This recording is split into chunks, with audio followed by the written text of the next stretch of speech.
હે હાય, કેમ છો?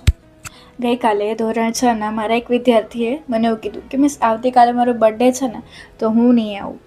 અને એના ફ્રેન્ડે એને એવું કીધું કે એવું થોડું હોય, વર્ષના પહેલા દિવસે જો તું નહીં આવે, પહેલા દિવસે જો રજા પાડશે તો પછી તારી તો આખું વર્ષ રજાઈ જ પડ્યા કરશે. પછી પહેલાં એ મને એવું પૂછ્યું કે હે મિસ એવું હોય?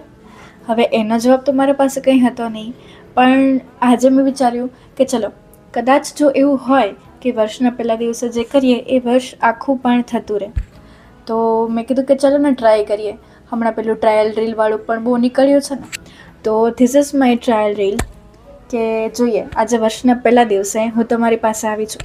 હવે આગળ કેટલા દિવસો આવી શકું છું એ મને ખબર નથી. 2025ની એક ફરિયાદ હતી છેલ્લે કે સમય રહેતો નથી, તો હવે 2026માં આજે થોડો સમય કાઢીને આવી છું. હવે આગળ શું